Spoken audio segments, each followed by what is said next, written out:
My daughter got married without telling me. I found out through a video on Facebook. She was bragging about having supported herself since she was little. The next morning, I quietly canceled her mortgage. When I got home, 48 missed calls were waiting for me. Hold on a moment before we move forward. Let us know where in the world you're watching from. And if you're loving these stories, don't forget to hit subscribe. Tomorrow's episode is going to be absolutely mind-blowing. It was a Tuesday morning in May 2023 when my world cracked open. I was sitting at my small kitchen table in San Jose, California, drinking instant coffee because the good stuff was too expensive on my $1,840 monthly check. The apartment was quiet, just me and the hum of the refrigerator that came with the place when I moved in 3 years ago after Carlos died. I had been scrolling through Facebook, looking at pictures of my friend Rosa's grandchildren, when Vanessa's face appeared on my screen. My daughter, 30 years old, beautiful in a white dress I had never seen before. The video was posted by someone named Stephanie Chen, tagged with dozens of people I didn't recognize.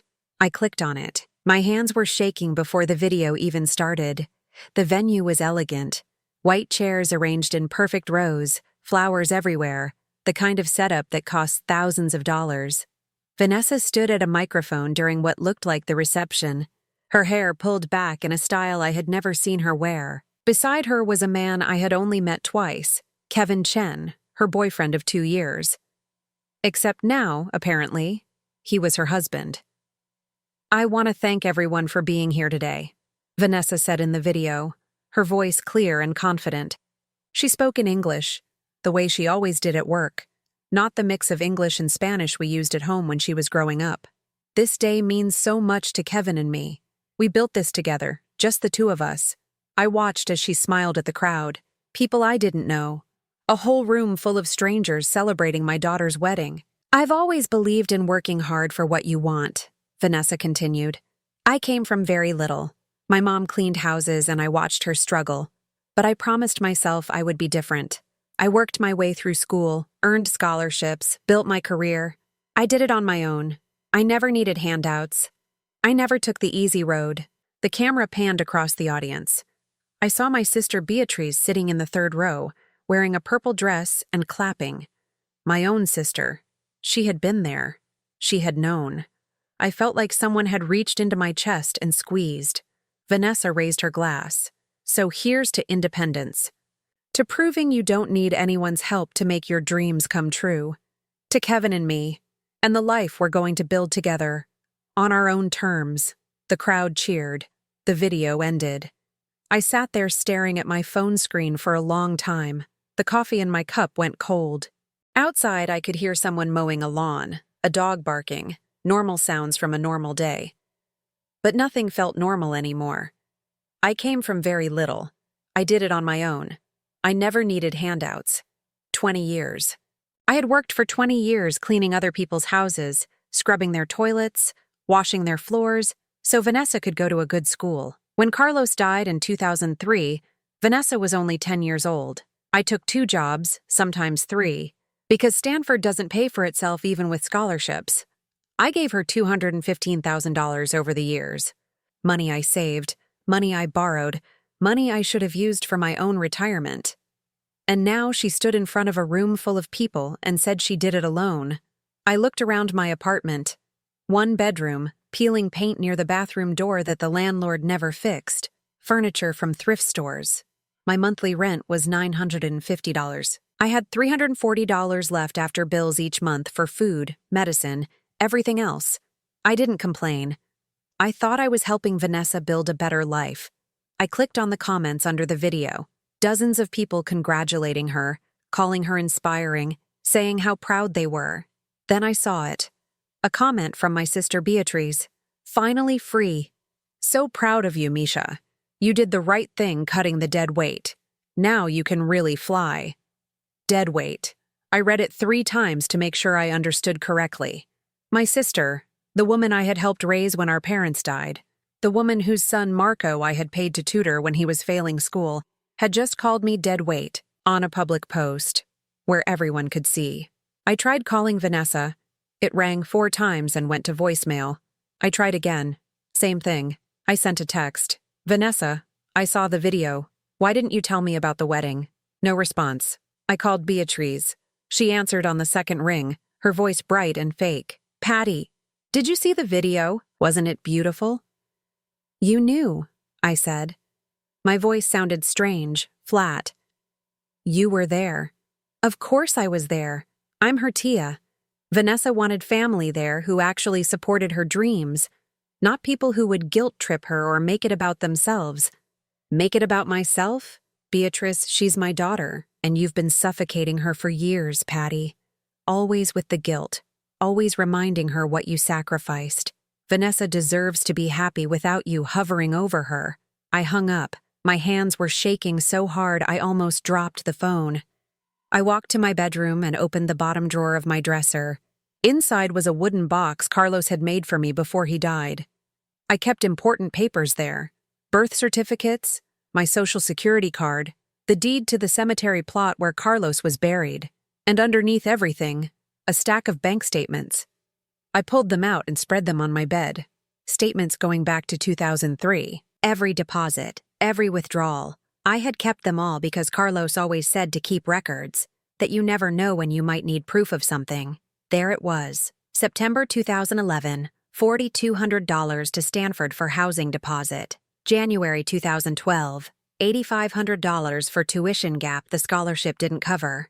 June 2013, $3,800 for books and supplies. On and on, page after page of transfers, checks, cash withdrawals that I had hand-delivered to Vanessa. At the bottom of the stack was something else, a document from 2022, a refinancing agreement for Vanessa's house in Mountain View, the house she had bought with Kevin last year. The house I had co-signed for because Vanessa said they needed my name on the loan to get better terms. I picked up the paper and read it carefully. My name was listed as co-borrower, which meant I was legally responsible if they didn't pay. I sat on the edge of my bed holding that paper, thinking about Vanessa's speech. I did it on my own. I never needed handouts. My phone buzzed. A notification from Facebook. Someone had tagged me in a comment on Vanessa's wedding video. I opened it. It was Beatriz again, responding to someone who had asked where Vanessa's mother was. Patty couldn't make it, Beatriz had written. She's getting older and doesn't really fit in with Vanessa's new life. It's sad, but sometimes you have to move on from family that holds you back. Vanessa's better off. I stared at those words until they blurred. Then I saw something else. Another comment, this one from someone named Jennifer Tam. Beautiful wedding. So glad Kevin finally gets his green card situation sorted out. You two are perfect together. Green card situation. I read the comment again. Then I went back to the video and watched Kevin's face during Vanessa's speech. He smiled, but it didn't reach his eyes. He looked at her the way someone looks at a useful object, not at a person they love. Something cold settled in my stomach. I got up and walked back to the kitchen. My coffee was still sitting there, cold now. I dumped it in the sink and stared out the window at the apartment complex parking lot. A woman was loading groceries into her car. A kid rode past on a bicycle. Normal life continuing like nothing had changed. But everything had changed. I picked up my phone and opened my banking app. I scrolled to the section labeled Recurring Payments. There it was. Automatic transfer to Wells Fargo Mortgage Services, account ending in 4739. Vanessa's house. The payment I had been making every month for the past 14 months because Vanessa said they were temporarily tight after Kevin's company had layoffs. $2,100 a month. More than my rent. Money I paid by cutting my grocery budget to $180 a month, by not buying new clothes, by keeping my apartment at 64 degrees in winter to save on the heating bill. My finger hovered over the cancel payment button. I did it on my own. I never needed handouts. I pressed the button. A confirmation screen appeared. Are you sure you want to cancel this recurring payment? I pressed yes. Payment canceled. No further automatic transfers will be processed. I set my phone down on the counter and waited to feel something. Guilt, maybe. Regret. But all I felt was tired. Then I noticed something on the kitchen table. Half hidden under a stack of junk mail was an envelope I had missed earlier. The return address said, County of Santa Clara Tax Collector. I opened it. It was a notice about property taxes for 1847 Willow Street, Mountain View. Vanessa's address. The letter said there was an outstanding balance of $12,000 for taxes dating back 3 years. If payment wasn't received within 30 days, the county would place a lien on the property and begin foreclosure proceedings. The notice was addressed to me. Because my name was on the loan, I read it twice to make sure I understood. Vanessa and Kevin hadn't been paying property taxes for 3 years, and now the county wanted the money from me. $12,000. I had $4,300 in my savings account. Money I had been saving in case I needed emergency dental work or if the car finally died. I put the letter down on the table and looked at it for a long time. Outside, someone laughed. A car door slammed. The world kept moving. I picked up my phone again and went back to Facebook. I read Beatrice's comment one more time. Finally free. You did the right thing cutting the dead weight. Then I saw something I had missed before. In the background of one of the wedding photos, on a table near the entrance, there was a small memorial display. A framed photo of Carlos, my husband, Vanessa's father. He had been dead for 20 years, but someone had put his picture there. I zoomed in on the photo. It was one I recognized. Carlos in his work clothes, smiling, holding baby Vanessa. I had kept that photo on my dresser for years. But I hadn't given it to Vanessa for the wedding, which meant someone had gone into my apartment and taken it. I looked at the date stamp on the photo. The display had been set up the morning of the wedding, last Saturday, the same day I had gone to morning mass and then to Rosa's house for lunch, like I did every Saturday. Someone had been in my apartment while I was gone. My phone buzzed again. Another Facebook notification. This time it was a private message. From Beatriz. Stop calling Vanessa. She doesn't want to talk to you. You need to accept that she's moved on. This is for the best, Patty.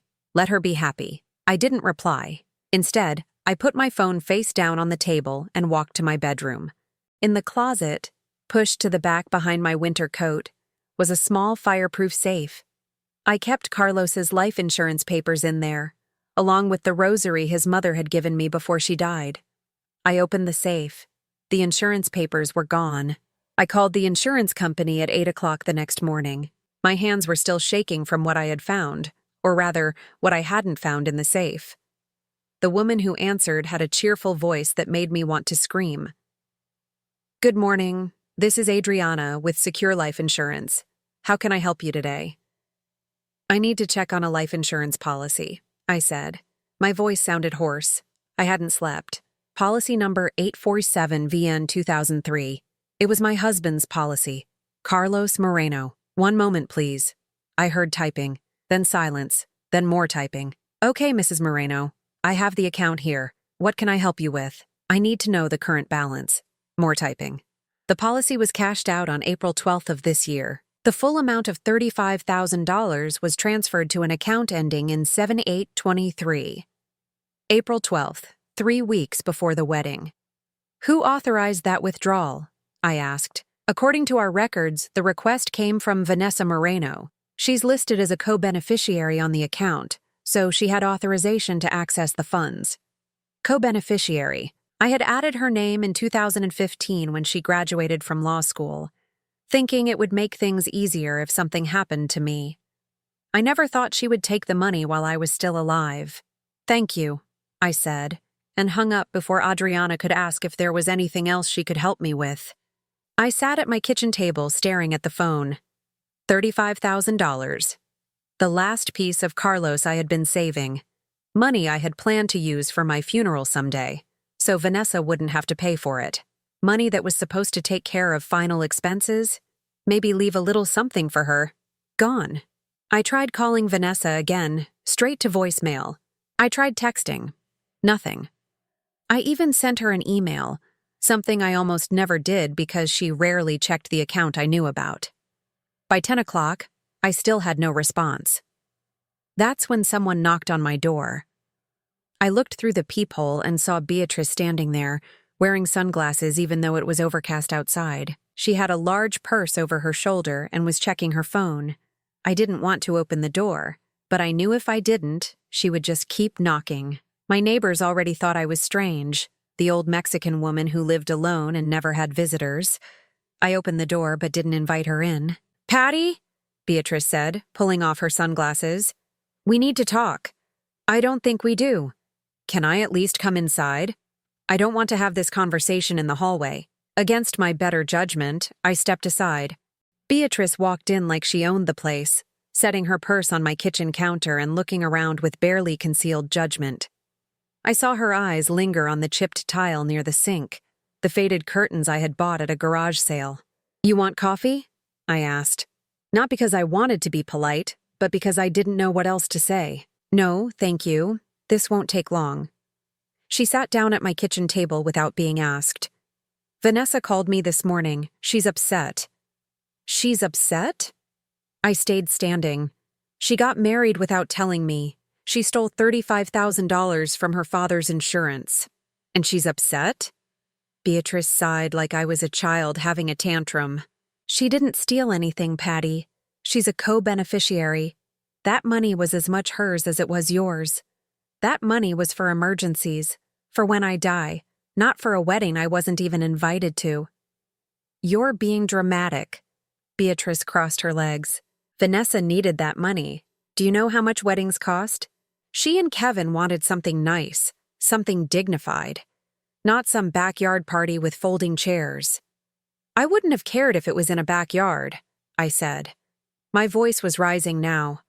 "I couldn't help it. I just wanted to be there. I'm her mother. And you've been smothering her for 30 years. Beatrice leaned forward, her voice sharp. "Do you know what she told me last year? She said she felt guilty every time she bought herself something nice because she could hear your voice in her head, telling her how much you sacrificed. She said you made her feel like she owed you her entire life." The words hit me like a slap. I never said that to her. "You didn't have to say it, Patty. You just had to sigh every time she mentioned a vacation or a new car or anything that cost money. You just had to remind her every chance you got about the double shifts and the cleaning jobs and how tired you were." Beatrice stood up. "You turned your sacrifice into a weapon, and now you're surprised she wanted one day, just one day, where she didn't have to feel guilty?"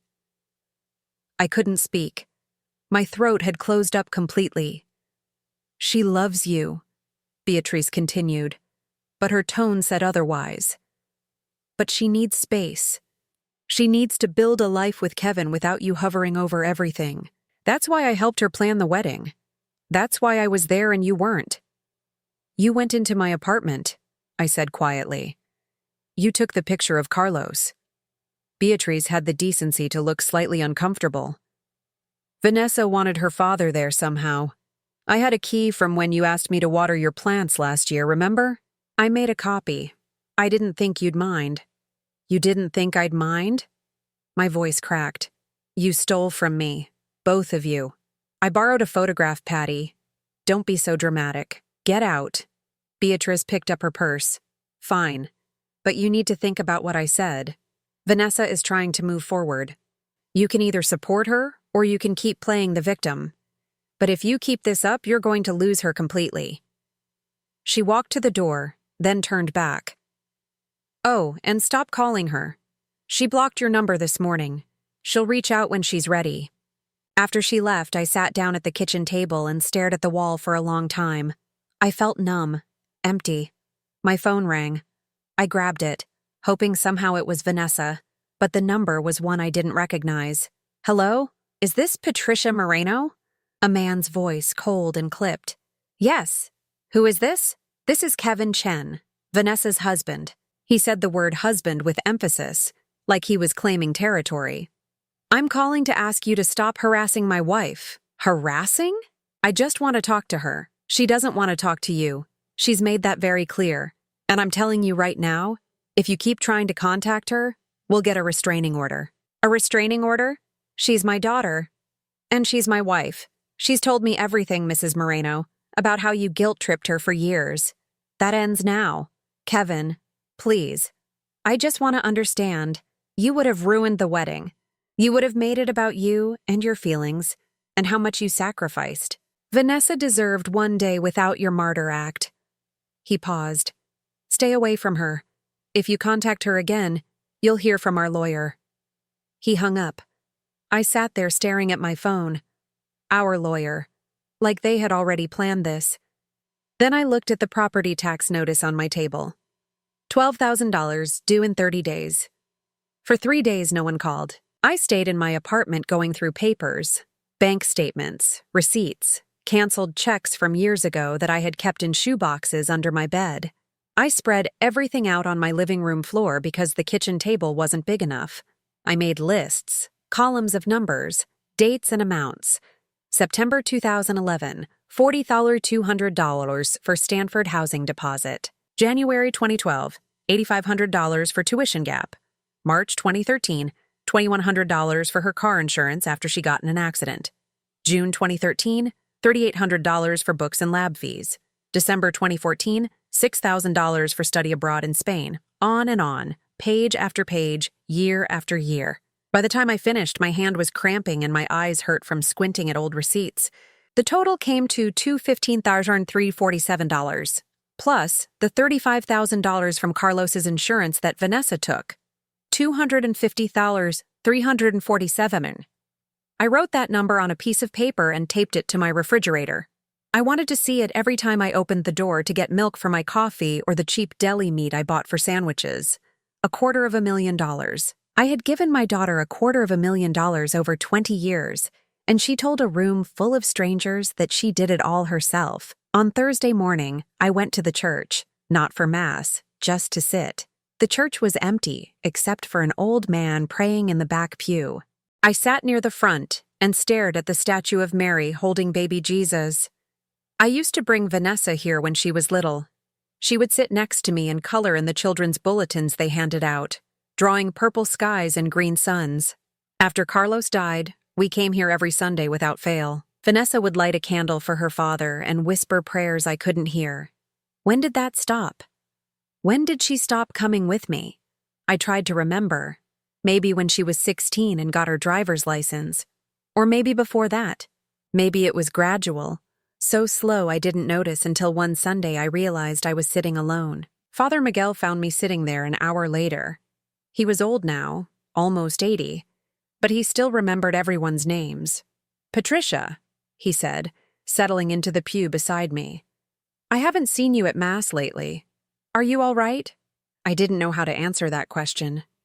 So I just shook my head. "Do you want to talk about it?" I told him everything. The wedding, the money, Beatriz, Kevin's phone call.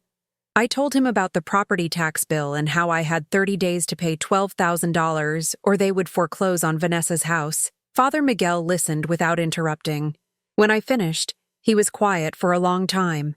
"What does your heart tell you to do?" he finally asked. "I don't know. If I pay the taxes, I'll have nothing left. If I don't pay, Vanessa loses her house. But she's the one who didn't pay in the first place. She's the one who took the insurance money." "That's true.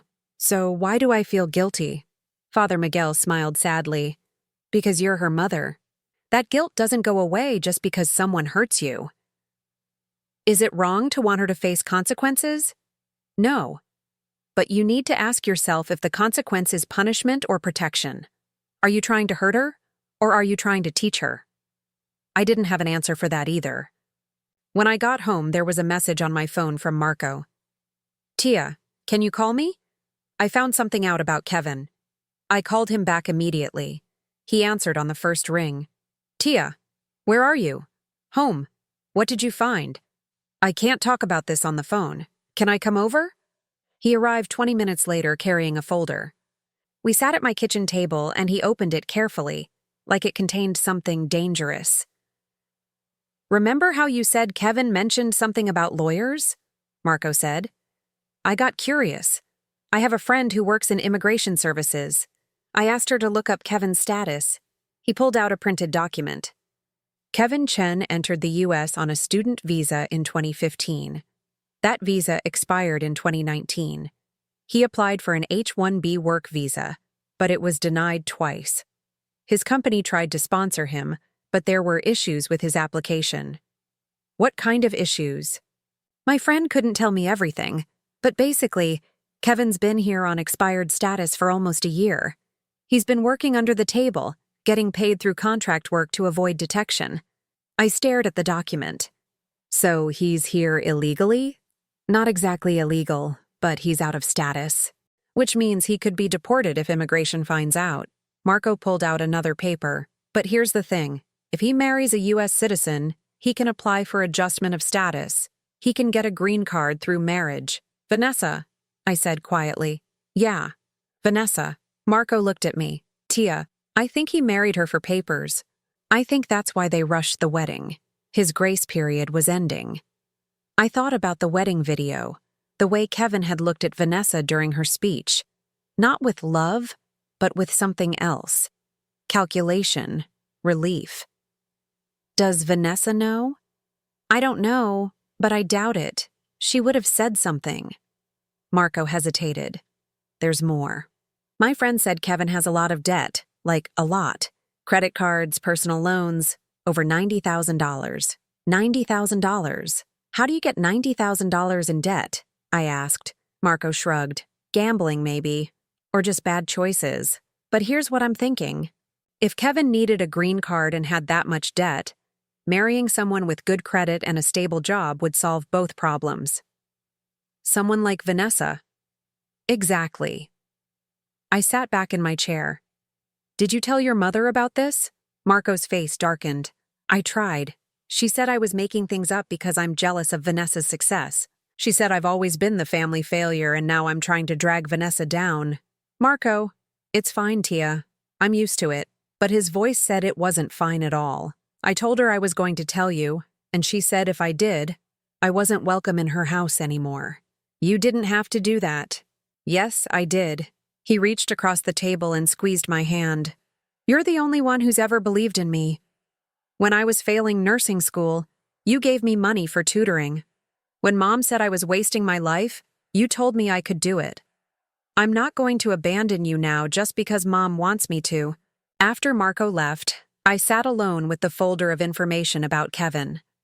I read through everything twice, trying to understand what it all meant. Vanessa had married a man who was using her, a man who saw her as a solution to his immigration problem and his debt problem, a man who had convinced her to cut me out of her life because I was the one person who might have seen through him. And I couldn't tell her, because she had blocked my number, because Kevin had threatened me with lawyers, because Beatriz had already decided I was the villain in this story. I looked at the property tax notice again. 27 days left now. If I paid the $12,000, I would have $340 left in savings. Not enough for an emergency. Not enough for anything. And Vanessa would never know what I had done. She would never know that I had saved her house while she was telling people she didn't need me. If I didn't pay, the county would start foreclosure proceedings. Vanessa and Kevin would lose the house. Kevin would probably leave her once he realized the financial security he thought he was getting didn't exist. And Vanessa would hate me even more than she already did. I went to my bedroom and opened the drawer where I kept my rosary, the silver one Carlos's mother had given me before she died. I held it in my hands, running my fingers over the smooth beads. What do? I whispered. Not to God, really. To Carlos, to the memory of him. What would you want me to do? But Carlos wasn't there to answer. I thought about what Father Miguel had said. Are you trying to hurt her or teach her? I thought about Vanessa at 10 years old, crying in my arms after Carlos died. I thought about her at 18, hugging me before she left for Stanford. I thought about her at 25, calling me from law school to tell me she passed the bar exam. When had I lost her? When had she stopped seeing me as her mother and started seeing me as a burden? Or had I pushed her there? Had I sighed too much, complained too much, reminded her too much of what I had sacrificed? Maybe Beatrice was right. Maybe I had turned my love into a weapon without realizing it. But that didn't make what Vanessa did okay. That didn't make the stolen money okay, or the secret wedding okay, or the lies okay. I put the rosary back in the drawer and walked to my kitchen. I picked up the property tax notice and read it one more time. Then I took a pen and wrote across the top, "Not paying. Let them foreclose." I put the notice in an envelope. addressed it to the county tax office, and sealed it. Tomorrow, I would mail it. Tonight, I would sit in my apartment alone and wonder if I was doing the right thing, or if I was making the biggest mistake of my life. Outside my window, I could hear kids playing, a mother calling them in for dinner. Normal life continuing like nothing had changed. But everything had changed, and there was no going back now. I mailed the letter on Friday morning. The post office was crowded with people sending packages and paying bills. I stood in line for 20 minutes holding the envelope addressed to the Santa Clara County Tax Collector's office. When it was my turn, the clerk weighed the envelope and told me it would arrive in 3 business days. "Need tracking?" she asked. "No," I said. "Regular mail is fine." I paid the stamp fee with coins from my purse and watched her toss the envelope into a bin behind the counter. Just like that. Gone. I walked home slowly. It was a nice day, warm but not too hot. People were out walking dogs and pushing strollers. I stopped at the small park near my apartment and sat on a bench for a while, watching kids on the playground. A little girl with dark hair was trying to climb the monkey bars. She kept getting halfway across and falling onto the sand below. Her mother stood nearby, encouraging her. "You can do it, mija. Try again." The girl tried 5 times before she made it all the way across. When she did, she screamed with joy and ran to her mother, who picked her up and spun her around. I used to do that with Vanessa. Before Carlos died, we would come to this park every Saturday. Vanessa loved the swings. She would beg me to push her higher and higher until I was afraid she would fly right off. "Higher, Mommy! Higher!" And I would push her, laughing, telling her to hold on tight. I couldn't remember the last time Vanessa called me Mommy. Sometime in high school, she switched to Mom, and then after college, she barely called me anything at all. I stood up and walked home. For the next week, nothing happened. I went to church on Sunday. I had lunch with Rosa, who asked about Vanessa, and I told her she was fine. I didn't mention the wedding. I didn't mention anything. On Tuesday, I went to the grocery store and bought the cheapest versions of everything. Store-brand coffee, day-old bread, chicken legs instead of breasts. The cashier was a young girl who barely looked at me as she scanned my items. My total was $43.18. I paid with cash and carried the 2 bags home myself, even though they were heavy and my arthritis was acting up. On Wednesday, Marco came by after his shift at the hospital. He brought me a container of pozole from a restaurant near his apartment. "You're too skinny, Tia," he said, setting it on my counter. "You need to eat." We sat at my kitchen table and shared the pozole. It was good, better than anything I had made in weeks. I had stopped cooking real meals. It didn't seem worth it to cook for just myself. "Have you heard from Vanessa?" Marco asked. "No." "Mom either?" "No." He nodded, eating his soup. "Mom's been telling people you're getting senile. She said you're making up stories about the wedding, that you weren't invited because you were confused about the date." I set down my spoon. "She's telling people I'm senile?" "Yeah. She told her book club. She told the ladies at church. She even told my girlfriend when we ran into her at the mall." Marco looked angry. I corrected her every time, but I don't know if people believe me. Why would she do that? Because it's easier than admitting she helped Vanessa cut you out. If everyone thinks you're losing your memory, then she's not the bad guy. She's just trying to protect Vanessa from her confused mother. I thought about that. It was smart, in a horrible way. If people thought I was senile, they wouldn't believe me if I told them what really happened.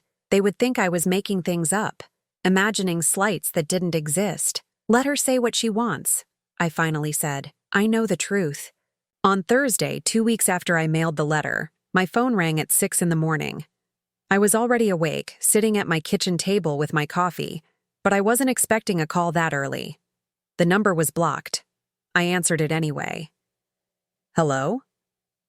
Heavy breathing on the other end. Then a woman's voice shaking. "Mom?" Vanessa. My heart jumped into my throat. I couldn't speak for a second. "Mom, are you there? I'm here. We need to talk." Her voice was tight, controlled. "Can I come over? When? Now." She hung up before I could answer. I sat there holding the phone, my hands trembling. After 2 weeks of silence, she was coming here. Now. I knew why. The foreclosure notice had arrived. I stood up and looked around my apartment. Dishes in the sink, papers still spread on the living room floor, laundry piled on the couch. I thought about cleaning up, then decided against it. Let her see how I lived. Let her see what her mother's life looked like while she was having an elegant wedding with flowers and speeches. 20 minutes later, someone knocked on my door. I looked through the peephole and saw Vanessa standing there. She was wearing jeans and a Stanford sweatshirt, her hair pulled back in a messy ponytail. No makeup. She looked like she had been crying. I opened the door. "Hi, Mom," she said quietly. "Vanessa." We stood there for a moment, not moving. Then Vanessa said, "Can I come in?" I stepped aside. She walked past me into the apartment, looking around the same way Beatriz had, but without the judgment. She just looked sad. "You want coffee?" I asked. "No, thank you." She sat down on my couch, pushing aside the pile of laundry. "I'm sorry to come so early. We need to talk." I sat in the armchair across from her and waited. Vanessa took a deep breath. "We got a notice from the county. About the house. About the property taxes." "I know." "You know?" Her head snapped up. "How do you know?" "Because my name is on the loan. They sent me the same notice." Vanessa's face went pale. "When?" 3 weeks ago." 3 weeks? Her voice rose. "Why didn't you tell me? I tried to call you. You blocked my number, remember?" She had the decency to look ashamed. "That was Kevin's idea. He said you were harassing me. I called twice, Vanessa, to ask about the wedding. That's not harassment." She looked down at her hands. "I know. I'm sorry. Everything got so complicated." "Complicated," I repeated. "You got married without telling me. You took $35,000 from your father's insurance without asking. And you told a room full of people that you did everything yourself. That's not complicated, Vanessa. That's cruel." Tears started running down her face. "I didn't mean it the way it sounded." "Then how did you mean it?" "I just wanted one day where I didn't have to feel guilty. Where I could celebrate without thinking about everything you sacrificed." She wiped her eyes with her sleeve. "Kevin said you would try to make the wedding about you, about how much you gave up for me. He said it would be easier if you just weren't there. And you believed him." "Yes." Her voice was barely a whisper. "I believed him." We sat in silence. I could hear the clock on my wall ticking, the neighbor's TV through the thin walls. "The county is going to foreclose on the house," Vanessa finally said. "Unless we pay the $12,000 in back taxes, plus penalties and interest. It's $14,800 now." "I know. Can you help us?" There it was. The real reason she was here. "No," I said. Vanessa looked up, shocked. "What?" I said no. "I can't help you. But Mom, we'll lose the house. Kevin and I don't have that kind of money. His contract work dried up and I just started at the firm. We can't lose the house." "Then you should have paid your taxes." "We were going to. We just needed time." Kevin said, I interrupted. "Everything is what Kevin said." "Did Kevin tell you he's been here on expired visa status? Did he tell you he has $90,000 in debt? Did he tell you he married you so he could get a green card?" Vanessa's face went even paler. "That's not true. Marco has the documents, immigration records, debt records, all of it." "Marco is lying. Tia Beatriz said he's jealous of me." "Marco is the only person in this family who told me the truth about your wedding," I said. "Everyone else lied to me, including you." Vanessa stood up. "I can't believe you're doing this. I'm your daughter." "Yes, you are." I stood up too. "And you stood in front of strangers and said you did everything yourself. You took money that was supposed to bury me someday and spent it on flowers and a dress. You let your aunt call me dead weight on Facebook. You let your husband threaten me with lawyers. Mom, and now you come here asking for more money. Like I'm just an ATM. Like I don't have feelings or needs or a life of my own. That's not fair." "No, it's not fair. None of this is fair." I walked to the door and opened it. "I think you should leave." Vanessa stared at me for a long moment. "If you don't help us, we'll lose everything. Then you'll lose everything." She grabbed her purse and walked to the door, then turned back. I'll never forgive you for this. You already didn't forgive me for existing, I said. So I guess we're even. She left without another word. I closed the door and stood there shaking. My heart was pounding so hard I thought I might pass out. I walked to the kitchen and sat down, trying to breathe. My phone was on the table. As I watched, it started ringing. Vanessa's number. Then it stopped. Then it rang again. And again. I turned the phone off. Over the next hour, she called 50 times. I know because when I finally turned the phone back on that evening, there were 50 missed calls and 23 voicemails. I didn't listen to any of them. Instead, I called Marco. Tia, he answered. Are you okay? I've been trying to call you. I'm fine. What's wrong? Vanessa called me. She's freaking out. She said you refused to help with the house and now Kevin is talking about leaving her. Leaving her? Yeah. I guess when he found out they were going to lose the house, he said it wasn't worth staying married if there was no financial benefit. Those were his actual words, according to Vanessa. Marco paused. Tia, she's a mess. She finally sees what he is. I closed my eyes. Part of me felt vindicated. Part of me just felt tired. Is she safe? I asked. She's at a hotel. She said she couldn't stay at the house with him. Okay. Tia, what do you want me to tell her if she asks about you? I thought about that. About Vanessa alone in a hotel room, her marriage falling apart, her house being foreclosed on, finally understanding what Kevin really was. Tell her I'm here, I said. If she wants to talk, really talk, not just ask for money. Okay, Marco said. I'll tell her. After we hung up, I sat in my quiet apartment and waited.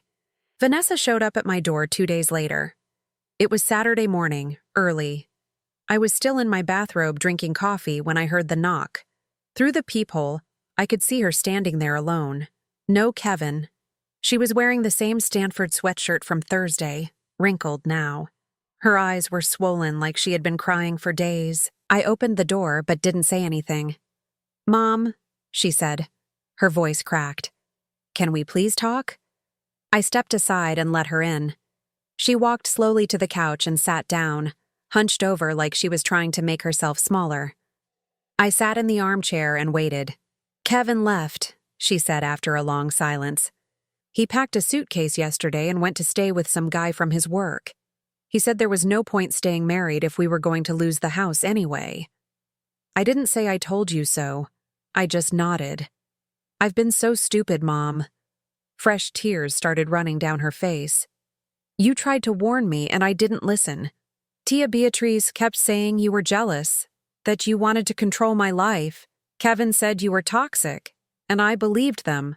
Why did you believe them? She looked up at me. Because it was easier than believing I was wrong, because Kevin made me feel special in a way I hadn't felt in a long time.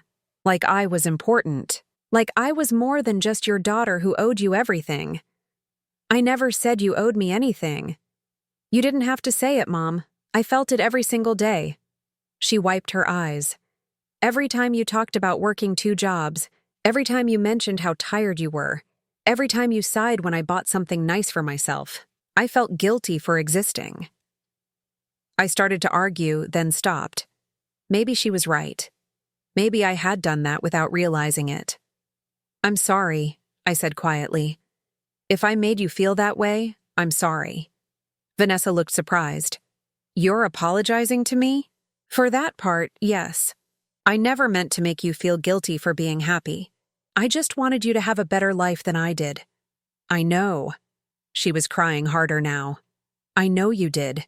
And instead of being grateful, I cut you out of my life because some man told me to. We sat in silence for a moment. Then Vanessa said, Marco came to see me yesterday. He brought me some papers about Kevin. The immigration documents. Yeah. She pulled a tissue from her pocket and blew her nose. And other things. Emails Kevin sent to his friends about how he just needed to stay married long enough to get his green card. Text messages about my credit score and my job. He had a whole plan, Mom, and I was too stupid to see it. You're not stupid, Vanessa. You're just someone who wanted to believe someone loved you. But you loved me. You always loved me. And I threw that away. Before I could respond, there was another knock on my door. Harder this time. More insistent. I looked through the peephole and saw Beatriz standing there looking furious. I opened the door. "What do you want, Beatriz?" "Where is she?" Beatriz tried to push past me, but I blocked her way. "I know Vanessa is here. Her car is outside. We need to talk." "No, we don't," Vanessa said from the couch. "I don't want to talk to you." Beatriz's eyes went wide. "Mija, don't be ridiculous. I'm trying to help you. Your mother is poisoning your mind against Kevin." "Kevin poisoned his own mind when he married me for a green card," Vanessa said flatly. "Marco showed me the emails. I know everything. Those emails are fake. Marco is making things up because he's always been jealous of you." "Stop lying." Vanessa stood up. "I read them myself. I saw the dates, the details. Kevin was planning to leave me the second he got his green card approved.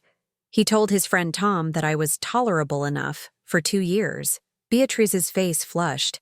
"Even if that's true, it doesn't change the fact that your mother is being selfish. She could save your house if she wanted to. She's choosing to let you suffer because her feelings got hurt." "Her feelings got hurt?"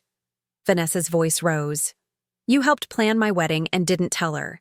You went into her apartment and stole from her. You called her dead weight on Facebook where everyone could see. And you think her feelings just got hurt? I was protecting you from her guilt trips." "No, you were protecting yourself." Vanessa stepped closer to Beatriz.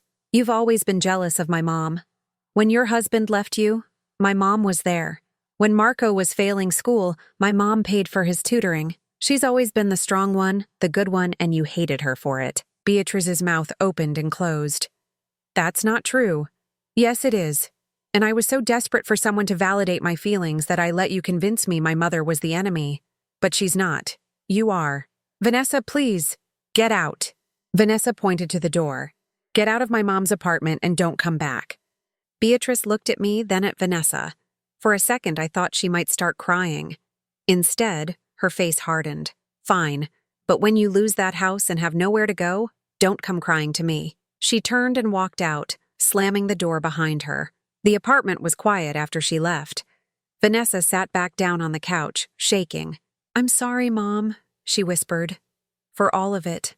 For the wedding, for the money, for everything." I sat down beside her. "I know you are. Can you forgive me?" I thought about that, about the hurt and the anger I had been carrying for weeks, about the nights I couldn't sleep, the mornings I woke up crying, about seeing that wedding video and feeling like my heart was being ripped out. "I don't know yet," I said honestly. "I want to. But I don't know if I can just forget everything that happened." Vanessa nodded. "I understand. I don't deserve your forgiveness anyway. It's not about deserving. It's about trust. You broke my trust, Vanessa. You let other people tell you who I was instead of remembering for yourself, and I need time to heal from that." "Okay." She wiped her eyes. "What can I do? To earn it back?" I thought about that. "First, you need to fix your own life. The house, the marriage, all of it. You need to handle it yourself without asking me for money. The house is going to foreclose, Mom. There's no way around it. Then let it foreclose. Find an apartment. Live within your means. Figure out what your life looks like without Kevin and without my money propping you up." She flinched, but nodded. "Second," I continued, "you need to cut Beatriz out of your life completely. No calls, no visits, no Facebook messages. She's poison, Vanessa. She'll just keep manipulating you." I already blocked her number. "Good.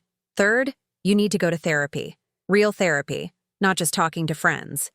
You need to figure out why you let Kevin control you, why you believed Beatriz over me, why you felt so guilty about my love that you had to reject it completely."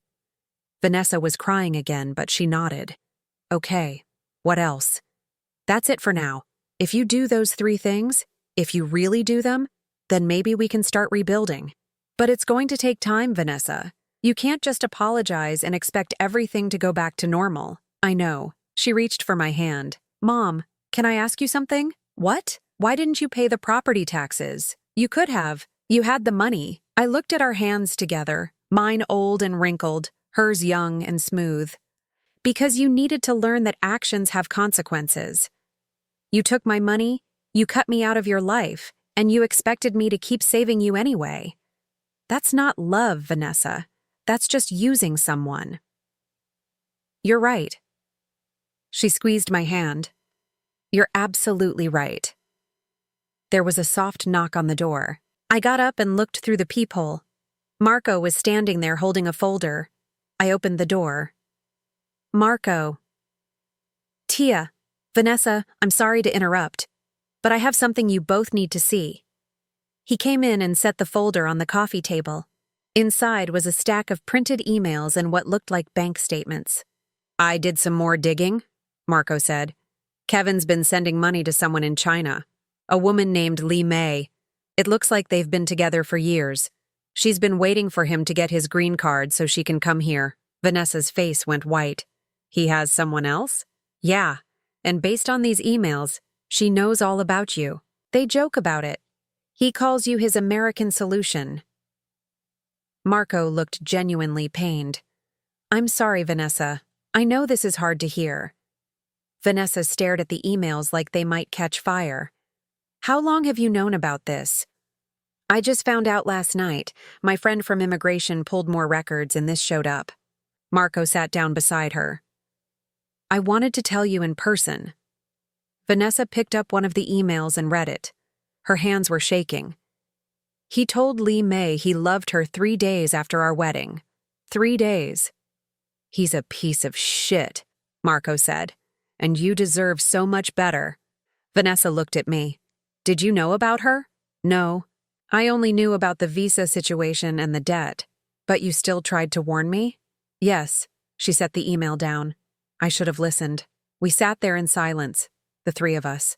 The morning sun was coming through my kitchen window, making patterns on the worn linoleum floor. Outside, I could hear kids playing, birds singing, normal Saturday sounds. Finally, Vanessa said, What do I do now, Mom? I thought about that question. About everything that had happened and everything that still needed to happen. Now, I said, you file for divorce. You move out of that house before it forecloses and ruins your credit even more. You find a small apartment you can actually afford.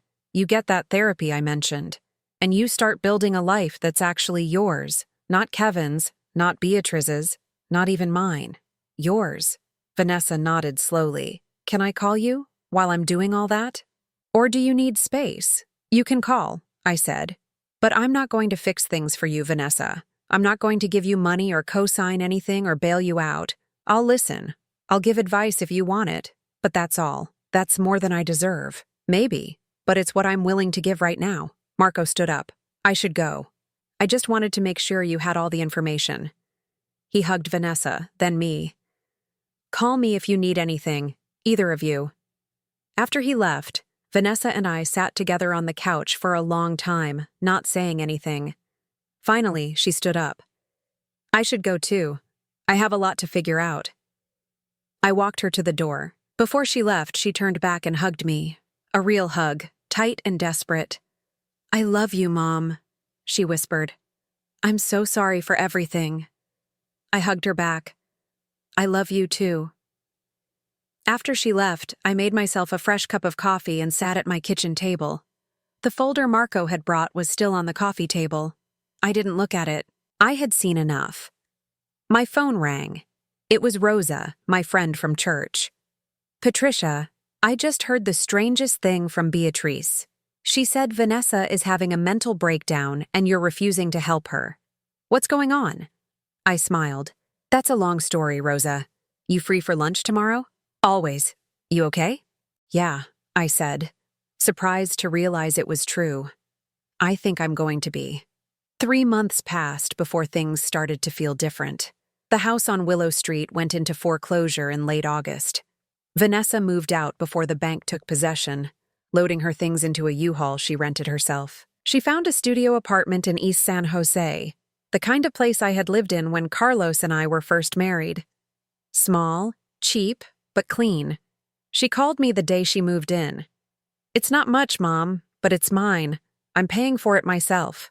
Good, I said. And I meant it. Kevin was deported in September. Immigration services found out about his expired status during the divorce proceedings. Vanessa said he tried to fight it, claimed the marriage was real, but too many people had seen the emails Marco found. He was on a plane to Beijing before the month ended. I didn't feel sorry for him. Vanessa filed for divorce the week after our confrontation. She used a legal aid lawyer because she couldn't afford anyone better. The divorce was finalized in October. Kevin didn't contest it. He just wanted it done before immigration caught up with him. During those 3 months, Vanessa called me every Sunday, not to ask for money, not to complain, just to talk.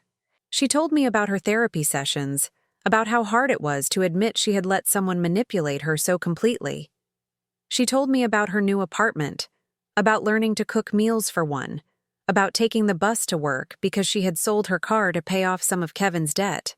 "I'm working 2 jobs now," she said during one call, the law firm during the day, and I waitress 3 nights a week at a diner near my apartment. "That's a lot of work." "Yeah, but I'm starting to understand why you did it. It's not just about the money. It's about knowing you can survive on your own." I didn't say anything to that. I just let her talk. In October, I started taking dance classes at the community center. Folklorico, the traditional Mexican dances Carlos and I used to do when we were young. I hadn't danced in 20 years, but my body remembered the movements, the swirl of the skirts, the stomp of the heels, the way your hands float in the air like birds. The other women in the class were mostly my age, all of us trying to remember what it felt like to be young and graceful. We practiced every Tuesday and Thursday evening. After class, we would go out for coffee and talk about our lives, our kids, our grandkids. None of them knew about Vanessa and the wedding. I didn't tell them. It was nice to have a space where I was just Patricia, not someone's wronged mother. Rosa came to watch one of our performances in November. We danced at a community festival, wearing borrowed costumes that smelled like mothballs and decades of other women's sweat. I was nervous, sure I would forget the steps or trip over my own feet. But when the music started, everything came back. My feet knew where to go. My body remembered the rhythm. Afterward, Rosa hugged me. "You looked happy up there, Patricia. Really happy." "I was," I said, surprised by how true it was. Beatriz tried to contact me twice during those months. Once through Facebook, once through a mutual friend from church. Both times I ignored her. I had nothing to say to her. Marco told me she was telling people I had turned Vanessa against her, that I was vindictive and cruel. I didn't bother defending myself. People who knew me wouldn't believe it. People who didn't know me didn't matter. In late November, Vanessa asked if she could come over for Thanksgiving. "Just the 2 of us," she said. She would bring the food, nothing fancy, just turkey sandwiches from the deli and some sides from the grocery store. "I'm not ready to cook a whole meal yet," she admitted, "but I wanted to spend the day with you." I said yes. She showed up at noon on Thanksgiving Day carrying 2 grocery bags and wearing jeans and a sweater I recognized from high school. She had lost weight. Her face looked thinner, older somehow, but her eyes were clearer than I had seen them in years. We ate our sandwiches at my kitchen table and talked about small things. Her therapy, her job at the diner, a regular customer who always left her $5 tips. She asked about my dance classes, about Rosa, about the church. It was almost normal. After we ate, Vanessa pulled something out of her purse, a small wrapped box. "I know we're not doing presents," she said, "but I wanted to give you this." Inside the box was the silver rosary that had been in my safe, the one Carlos's mother had given me, the one that had disappeared along with the insurance papers. "I took it," Vanessa said quietly, "for the wedding. I wore it under my dress because I wanted something of Dad there with me. I'm sorry I didn't ask." I held the rosary in my hand, feeling the weight of it. "Thank you for giving it back. There's something else." She pulled out a small frame. Inside was the photo of Carlos holding baby Vanessa, the one that had been taken from my apartment. "I want you to keep this. It belongs here, not in my apartment." I set both items on the table. "Vanessa, I need to ask you something." "Okay. Do you really understand what you did? Not just the money or the wedding? Do you understand how it felt to see that video? To hear you say you did everything yourself?" She looked down at her hands. I think so. I've thought about it a lot in therapy. Doctor, Rhea says I was trying to separate myself from the guilt I felt. If I pretended you didn't help me, then I didn't have to feel bad about all the sacrifices you made. And now? Now I know that was wrong. You did help me. You gave me everything. And instead of being grateful, I erased you. She looked up, tears in her eyes. I can't take that back, Mom. I can't undo what I said or what I did, but I can try to be better going forward. What does better look like to you? It means paying my own bills, making my own choices, not letting anyone tell me who you are or what I should feel about you. She wiped her eyes. It means earning back your trust, even if it takes years. We sat in silence for a moment. Outside, I could hear families in other apartments, the sounds of people celebrating together. I thought about all the Thanksgivings Vanessa and I had shared, just the two of us after Carlos died. The years when money was tight and we ate rice and beans instead of turkey. The years when Vanessa was in college and came home for the holiday, bringing her dirty laundry and stories about her classes. When had that stopped being enough for her? When had she started wanting more than what we had? I'm not going to forget what happened, I said finally, but I'm willing to keep trying. If you are. I am. She reached across the table and took my hand. Can I come to your dance performance next month? Marco told me there's another one. If you want to. I do. I want to see you happy, Mom. I want to be part of your life, not just someone who takes from it. After she left that evening, I sat alone in my apartment holding the rosary and the photograph. The apartment was quiet, but it didn't feel lonely anymore. It felt peaceful. My phone buzzed with a text from Marco. How was Thanksgiving with Vanessa? I typed back, good. It was good. Proud of you, Tia. Both of you. I smiled and set the phone down. In December, Vanessa came to my dance performance. She sat in the front row next to Marco and Rosa, clapping loudly after every number. When I came out to take my bow, I saw her wiping tears from her eyes. Afterward, she hugged me. You were beautiful up there, Mom. Dad would have loved it. He would have laughed at me for being so rusty. No, he would have been proud. We went out for coffee after, the four of us. Marco told stories about his patients at the hospital. Rosa talked about her grandchildren. Vanessa listened mostly, but she smiled more than I had seen her smile in years. When we were leaving, Vanessa pulled me aside. Mom, I wanted to ask you something. What? I've been saving money from my waitressing job. Not much, but some. I want to start paying you back for everything you gave me over the years. I started to say no, then stopped. This was important to her. This was part of how she was rebuilding herself. How much have you saved? I asked. $800 so far. $800 out of $250, $347. It would take her decades to pay it all back. Keep saving, I said. When you have $2,000, we'll talk about it. She looked surprised. Really? Really? But I have conditions. Okay. The money doesn't go to me directly.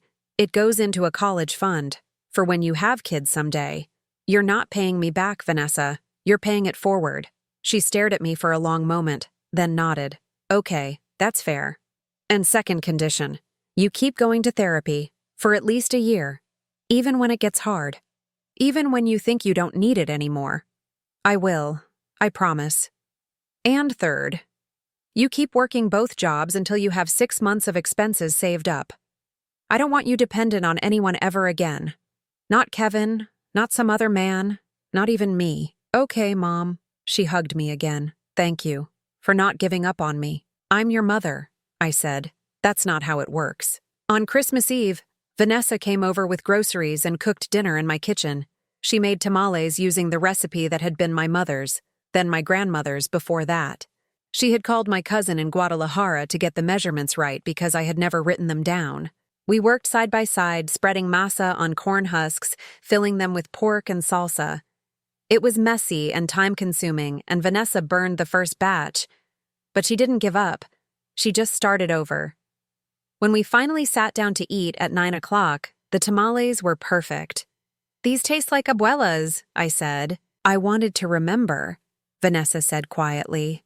I wanted to remember where I came from, before I forgot again. After dinner, we sat on my couch, and Vanessa asked me to teach her Spanish again. She had lost most of it over the years, speaking only English with Kevin and her colleagues at work. "I want to speak it with my kids someday," she said. "I don't want them to grow up not knowing this part of who they are." So I taught her. Simple words at first: mesa, silla, cocina, then phrases: te quiero, lo siento, gracias por todo, thank you for everything. When she left that night, she hugged me at the door. "Feliz Navidad, Mommy." Mommy, not Mom, Mommy. I hadn't heard that word from her in 15 years. "Feliz Navidad, mija," I whispered back. After she was gone, I stood at my window and watched her car pull away. The street was quiet, decorated with Christmas lights from the other apartments. Somewhere in the distance, I could hear music playing, someone celebrating. I thought about the past 6 months, about the wedding video and the stolen money and the phone call from Kevin threatening lawyers, about Beatriz calling me dead weight, about Vanessa standing in that room full of strangers and saying she did it all herself. I thought about the mortgage payment I had canceled, the property taxes I had refused to pay, the house that was foreclosed on, the consequences I had let fall where they needed to fall. Some people might say I had been cruel, that I should have saved Vanessa from losing everything. But I didn't save her. I let her save herself. And maybe that was the greatest gift I could have given her. My phone buzzed with a text from Vanessa. "Thank you for tonight, Mommy, for teaching me again, for not giving up on me even when I gave up on you." I typed back, "That's what mothers do." She sent back a heart emoji, then, "Can I come over next Sunday? I want to learn more Spanish. And maybe you can teach me to make that puzzle you used to make for Dad." "Yes," I typed. "Come over. We'll cook together." I set my phone down and looked around my small apartment.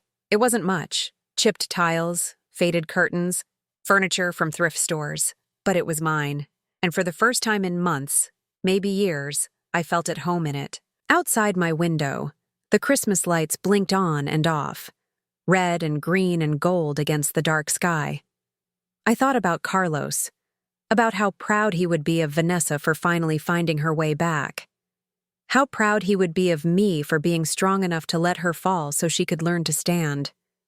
"We did okay, didn't we?" I whispered to him, to his memory, to the space where he used to be, and somewhere, I felt him answer yes.